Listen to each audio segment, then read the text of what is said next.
चलो हम लोग क्वेश्चन पढ़ते हैं। क्या न्यायिक पुनरावलोकन, अभी लिखना नहीं, पहले ध्यान सुनना है। न्यायिक, न्यायिक मतलब न्याय, पुनरावलोकन का मतलब है फिर से, अवलोकन का मतलब होता है जांच करना। ठीक, तो न्यायिक पुनरावलोकन का अर्थ है सुप्रीम कोर्ट या सर्वोच्च न्यायालय द्वारा दिए गए न्याय की फिर से जांच करना।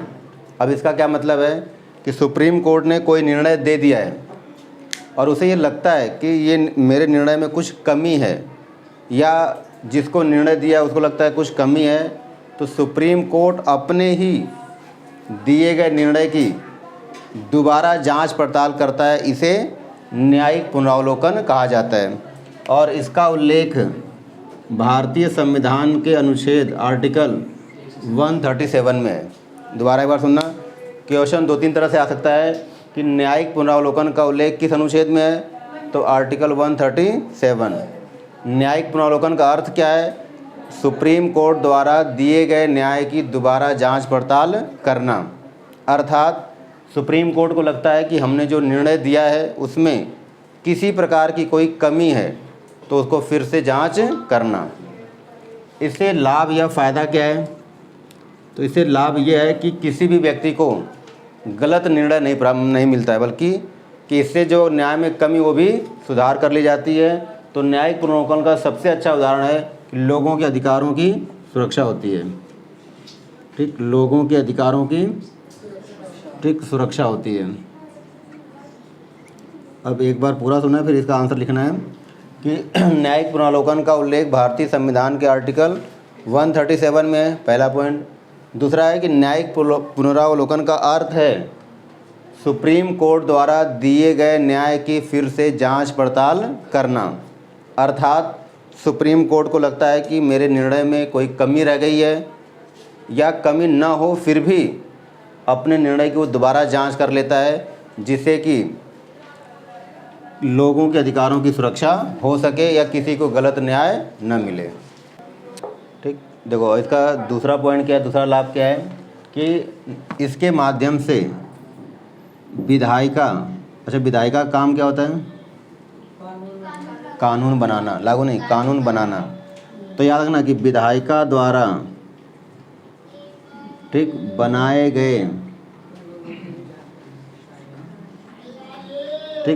गए कानून की व्याख्या करना, कानून की ठीक व्याख्या करना। तो दूसरा पॉइंट बताओगे कि न्यायिक पुनरावलोकन के अंतर्गत सुप्रीम कोर्ट या सर्वोच्च न्यायालय विधायिका द्वारा बनाए गए कानून की व्याख्या करती है। तो अपने आप लिखोगे, लिखते रहो, साथ में मैं लिखवा रहा हूँ कि विधायिका द्वारा बनाए गए कानून, नेक्स्ट पॉइंट है विधायिका द्वारा बनाए गए कानून की व्याख्या करना, विधायिका द्वारा बनाए गए कानून की व्याख्या करना, और या फिर नेक्स्ट कर देना, नेक्स्ट बताना कि संविधान, देखो दोबारा सुना, पहले हमने क्या बताया कि विधायिका द्वारा बनाए गए कानून की व्याख्या करना। कौन व्याख्या करता है? तो आप बताओगे सर्वोच्च न्यायालय। ठीक, और दूसरा पॉइंट बताना है कि संविधान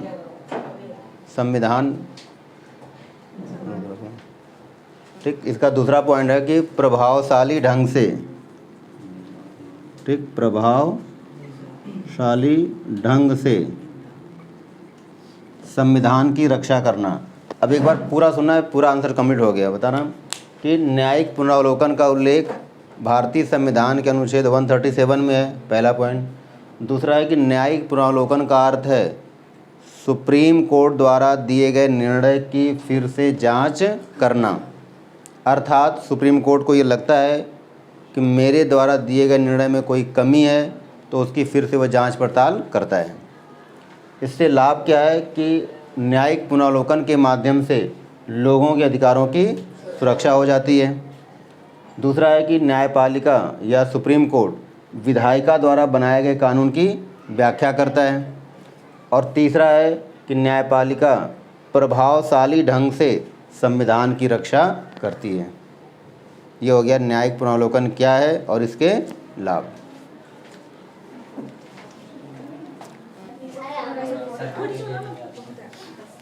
चलो तो अब हम लोग पॉलिटिकल साइंस पहले चैप्टर से लेकर के न्यायपालिका तक लगभग सारे इंपॉर्टेंट क्वेश्चन, जो शॉर्ट क्वेश्चन है या लॉन्ग क्वेश्चन है, सारे पढ़ेंगे। कोशिश करेंगे कि ज़्यादा से ज़्यादा आपका कवर हो जाए। तो पहला चैप्टर है संविधान क्यों और कैसे। अब इसमें ध्यान रखना है, तो एक तो पहले क्वेश्चन आता है, ठीक, कि संविधान किसे कहते हैं, संविधान की आवश्यकता क्यों पड़ती है। ये दो में से एक क्वेश्चन हमेशा आता है। तो केवल मैं मुख्य बातें बता रहा हूँ, उसके बाद आएगा कि संविधान कैसे बना, क्यों बना। तो पहले बताना कि संविधान एक लिखित दस्तावेज है। संविधान एक लिखित दस्तावेज है जिसके द्वारा देश का शासन चलाया जाता है। तो संविधान एक लिखित दस्तावेज है जिसके द्वारा देश का शासन चलाया जाता है। दूसरा पॉइंट बताना कि संविधान में राज्य और व्यक्ति के संबंधों का उल्लेख है।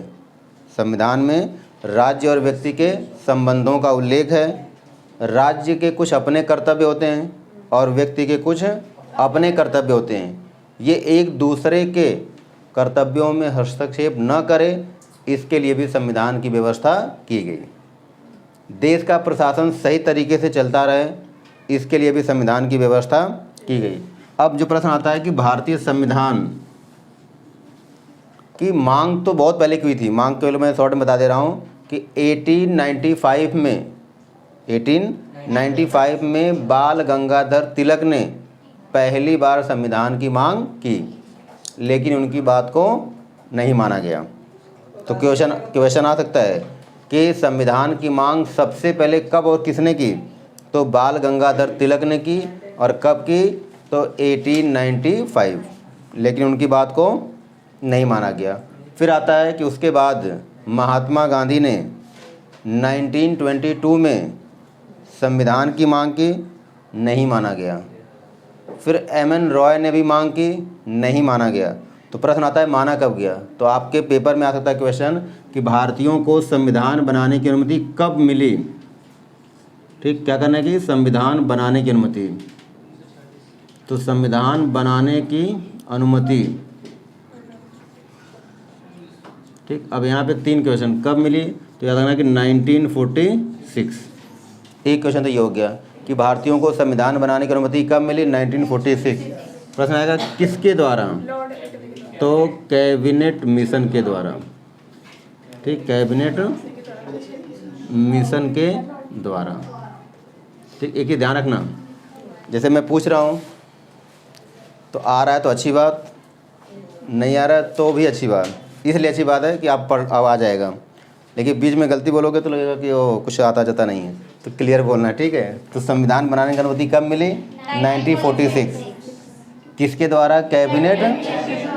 ठीक, और प्रश्न आता है कि संविधान बनाने के लिए संविधान सभा का गठन किया गया। ध्यान रखना, पेपर में आएगा कि संविधान सभा, ये इम्पोर्टेंट है कि संविधान सभा का गठन क्यों किया गया। तो संविधान सभा का गठन संविधान बनाने के लिए किया गया।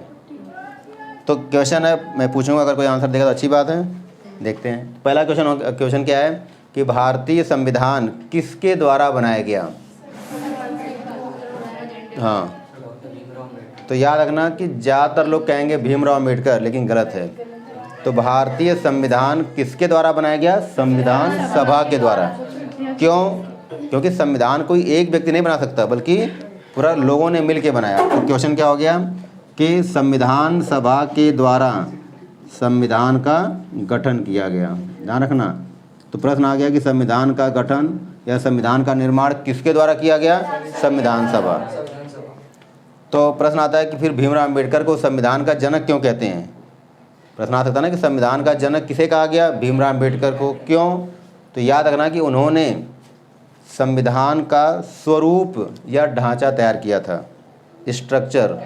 तो इसलिए, चूँकि हमने कहा ना, जैसे मान लो कोई बुक है, उसका जो कवर बनाता है तो उसी का नाम लोग लेते हैं। तो भीमराव अम्बेडकर प्रारूप समिति के अध्यक्ष थे और उन्होंने संविधान का क्या किया था, स्वरूप या ढांचा बनाया था, इसलिए उन्हें संविधान का जनक फिर इम्पोर्टेंट क्वेश्चन है कि संविधान सभा में कुल कितने सदस्य थे, तो याद रखना 389।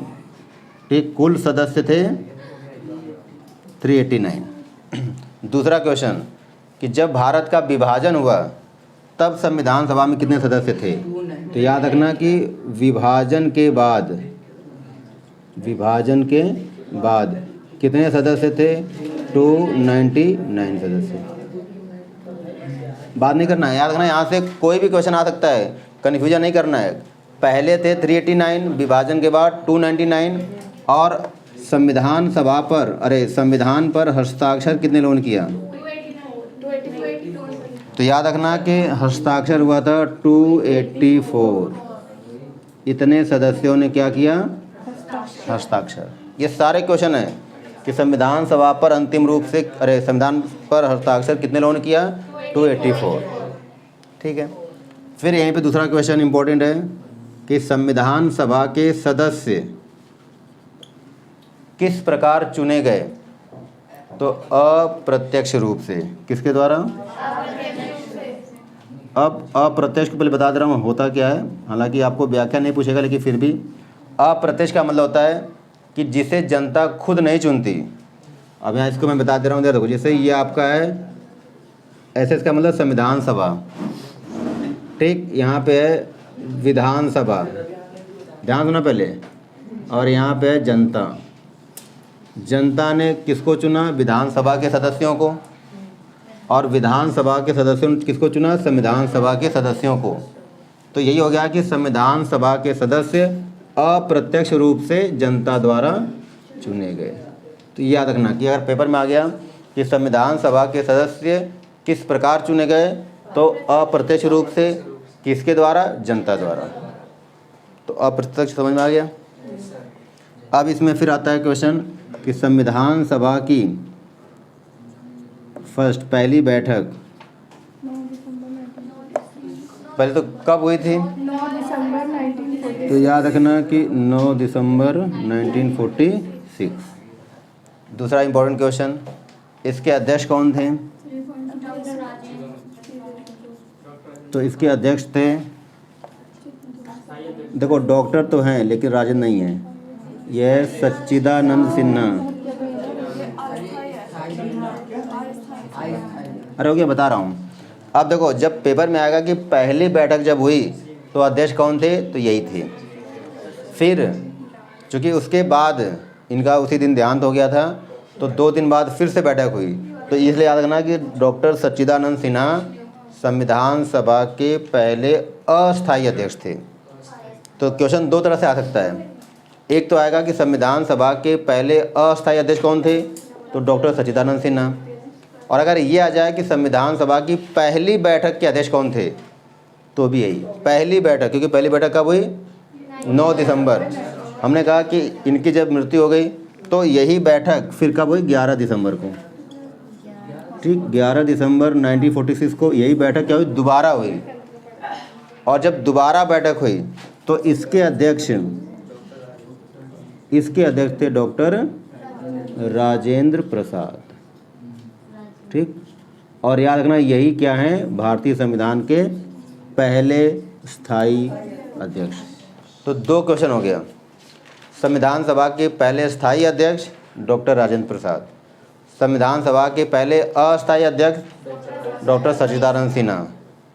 फिर बैठक कब हुई आपको पता है। फिर आता है कि संविधान सभा की अंतिम बैठक, तो देखो अब याद रखना अंतिम बैठक, तो अब आप कहोगे सर कैसे याद करेंगे, तो ये समझ में नहीं आता है। तो याद रखना कि संविधान कब लागू हुआ, लगभग सबको पता होगा, 26 जनवरी 1950। तो 2 दिन पहले कर लो, तो कब हो गया, 24 जनवरी 1950 को संविधान सभा की अंतिम बैठक हुई। और इसी बैठक में निर्णय लिया गया कि अब संविधान को लागू किया जाएगा। तो संविधान को लागू कब किया गया, 26 जनवरी 1950। पर इतना कुछ समझ में आया, आगे इसको मिटा दूँ, आगे चलूँ। ठीक है, अब देखो ना, अच्छा फ़ोटो क्लिक कर लो वैसे आप स्क्रीनशॉट ले सकते हो वीडियो से, रोक देना। ठीक, अब देखो ध्यान सुना। तो हम लोगों ने अभी तक क्या पढ़ लिया कि संविधान का निर्माण किसके द्वारा किया गया, संविधान बनाने की अनुमति कब मिली, फिर आएगा कि संविधान कब लागू हुआ, संविधान की पहली बैठक कब हुई और अंतिम बैठक। अब यहाँ पे जो सबसे इम्पोर्टेंट है, सबको क्वेश्चन आता है कि संविधान कब बनकर तैयार हुआ, कौन बताएगा? 26 नवंबर ठीक है, तो 26 नवंबर 1940, अच्छा 46 बोला? नहीं, ये तो इतना बड़ा गलती करना मत, ये तो ये गलती नहीं, ये ब्लंडर है पूरा बहुत बड़ा। ठीक, ध्यान दो ना। तो भारतीय संविधान कब बनकर तैयार हुआ? 26 नवंबर 1949। सबसे इम्पोर्टेंट क्वेश्चन आता है कि इसको 26, ध्यान दो ना, पहले 26 जनवरी 1950 को ही क्यों लागू किया गया, क्वेश्चन आता है। नहीं, आंसर तो मैं बता रहा हूँ, क्वेश्चन क्या है कि भारतीय संविधान को 26 जनवरी को ही क्यों लागू किया गया। ध्यान सुनना, कल पेपर में आ जाएगा तो अच्छे से करके आना, क्योंकि कई बार पूछा गया है, मैं शायद करवाया नहीं हूँ, अगर करा हुआ तो अच्छी बात है। तो देखो प्रश्न आता है कि बना 26 नवंबर को, लागू हो रहा 26 जनवरी को, ऐसा क्यों, इतना टाइम क्यों लगा? क्योंकि लगभग कितना, 2 महीने, नवंबर का दिसंबर फिर जनवरी। अब ध्यान सुनना, इसका आंसर मैं बता रहा हूँ। क्वेश्चन है कि भारतीय संविधान को 26 जनवरी को ही क्यों लागू किया गया। तो याद रखना, ध्यान देना पहले कि 1929 में, इसका आंसर तो अच्छे से समझना क्योंकि आ सकता है। कांग्रेस की, मैं शॉर्ट में समझाऊंगा, कांग्रेस, ठीक है, कांग्रेस की बैठक लाहौर में हुई थी। लाहौर तो नाम सुना होगा। कांग्रेस की बैठक का मतलब कि जो कांग्रेस पार्टी थी उसकी हर साल बैठक होती थी। तो ये बैठक हुई थी कब? 1929 में। हाँ, पहले तो भारत पाकिस्तान सब एक था। और ये बात कब की है? 28 दिसंबर की। ध्यान दो ना। तो 28 दिसंबर 1929 को कांग्रेस की बैठक लाहौर में हुई थी। और इसके अध्यक्ष, इस बैठक के अध्यक्ष कौन थे? तो इसके अध्यक्ष थे पंडित जवाहरलाल नेहरू। ठीक, पंडित जवाहरलाल, अरे कोई बात नहीं, पता क्या है, इसका आंसर काफ़ी लोगों को नहीं आ रहा है, तो इसलिए अच्छा है आप समझ लोगे।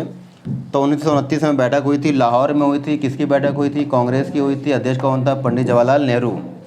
और इसी बैठक में पंडित जवाहरलाल नेहरू ने पूर्ण स्वराज की मांग की। ये क्वेश्चन इंपॉर्टेंट है कि पूर्ण स्वराज की मांग किसने की, कब की, कहाँ की, क्यों की, बता रहा हूँ। ठीक है, तो पूर्ण स्वराज की मांग किसने की? पंडित जवाहरलाल नेहरू ने। कब की, कहाँ से की? ठीक है, पूर्ण स्वराज का मतलब है कि पूरी तरह से अपना राज हम कैसे चलाएंगे, हम साधन हमें चलाना है।